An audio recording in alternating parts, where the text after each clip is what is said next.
Bismillahirrahmanirrahim. Assalamualaikum warahmatullahi wabarakatuh. Hubungan dengan terbitnya surat Menpan RB nomor B garing 1511 garing M titik SM titik 0100 garing 2022 perihal pendataan tenaga non ASN di lingkungan instansi pemerintah. Maka kami dengan ini mencoba untuk menjelaskan bagaimana tata cara pengisian daftar rekapitulasi daftar tenaga non ASN di pemerintah Kabupaten Bandar Meriah. Pertama, di sini terdapat dua form. Yang pertama yaitu form daftar nama tenaga non ASN di lingkungan instansi pemerintah dan form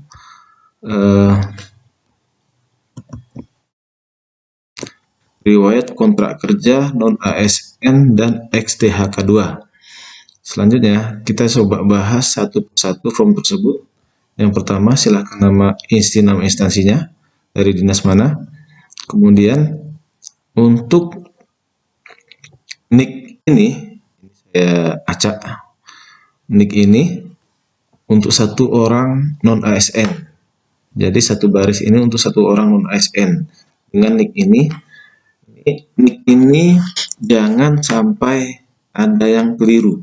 Karena ini nanti akan di-linkkan langsung ke database-nya Dukcapil pemerintah pusat. Nah, saya sarankan untuk dicek yang berkali-kali, jangan sampai salah. Kemudian selanjutnya yaitu ini adalah ada kolom daftar XTHK2 yang isinya nomor peserta dan statusnya. Ini untuk pegawai yang pernah mengikuti ujian K2 tahun 2013. Maka apabila pernah mengikuti silakan isi nomornya dan statusnya sekarang aktif ataupun non-aktif. Selanjutnya, nama lengkap, saya pikir cukup jelas. Kemudian tempat lahir. Tempat lahir ini terdapat kode dan nama daerah. Kode sementara dikosongkan dulu, menunggu informasi lebih lanjut dari kami. Nanti akan kami informasikan kembali. Kemudian nama daerahnya apakah Bandar Meriah ataupun Aceh Tengah ataupun daerah tingkat 2 yang lain. Kemudian selanjutnya untuk tanggal lahir dengan formatnya hari, bulan, dan tahun. Selanjutnya untuk jenis kelamin P atau L, P perempuan, L laki-laki. Kemudian selanjutnya untuk pendidikan terakhir ini terdapat juga kode daripada jurusan. Untuk sementara mohon maaf Bapak Ibu dikosongkan dulu, nanti akan kami informasikan kembali. Kemudian untuk nama jurusan silahkan diketik nama jurusannya apa, nomor ijazahnya, dan asal perguruan tingginya atau sekolahnya. Selanjutnya tanggal lulusnya dengan format yang sama. Kemudian untuk jabatan terakhir yaitu jabatan yang terakhir diemban oleh non-ASN tersebut. Nah, ini saya contohkan jabatannya terakhir tahun 2022. Maka silahkan isi jabatan yang saat ini dia emban di tahun 2022.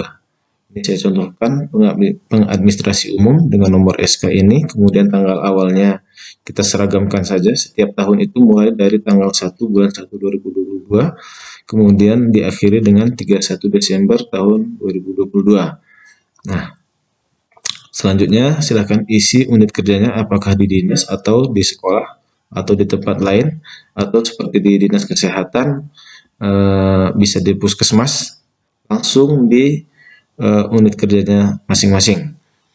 Oke, mungkin untuk form ini cukup jelas. Ini adalah satu orang satu baris.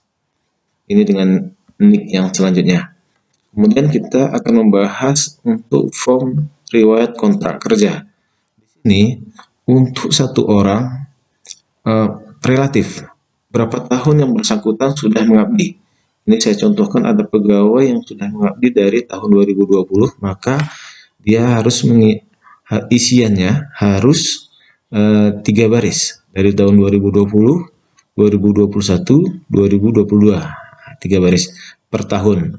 Nah, ini kita buat dari tahun yang paling tinggi. Oke, ini dari tahun 2022,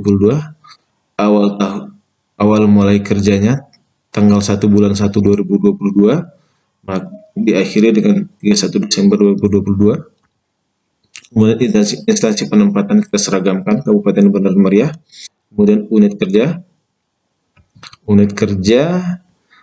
bisa di dinas pendidikan atau sekolah atau puskesmas atau di UPTD. Kemudian selanjutnya untuk jabatan SK pada tahun tersebut, apakah tahun tersebut yang bersangkutan sebagai guru ataupun administrasi umum atau yang lainnya. Kemudian penandatangan SK disesuaikan dengan SK yang bersangkutan pada tahun tersebut. Nah, untuk pembayaran gajinya bisa dari APBD ataupun dari APBN. Oke, Bapak Ibu, saya pikir di sini cukup jelas. Saya ulang sekali lagi, Bapak Ibu.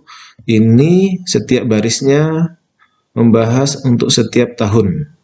Misalnya ini untuk NIK ini 3 baris karena yang bersangkutan 3 tahun sudah mengabdi. Untuk yang NIK ini baru 2 tahun 2021 dan 2022. Dan apabila nanti ada pegawai yang TMT awalnya 2005, itu bisa jadi untuk setiap pegawai bisa sampai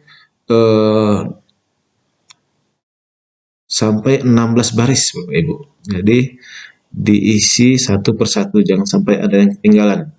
Nah, informasi terbaru dari BKN, kita harus menyiapkan berkas di setiap baris ini berupa SK pengangkatan tersebut dan daftar gajinya. Apabila gajinya dibayar per triwulan, maka harus setahun itu 4 berkas.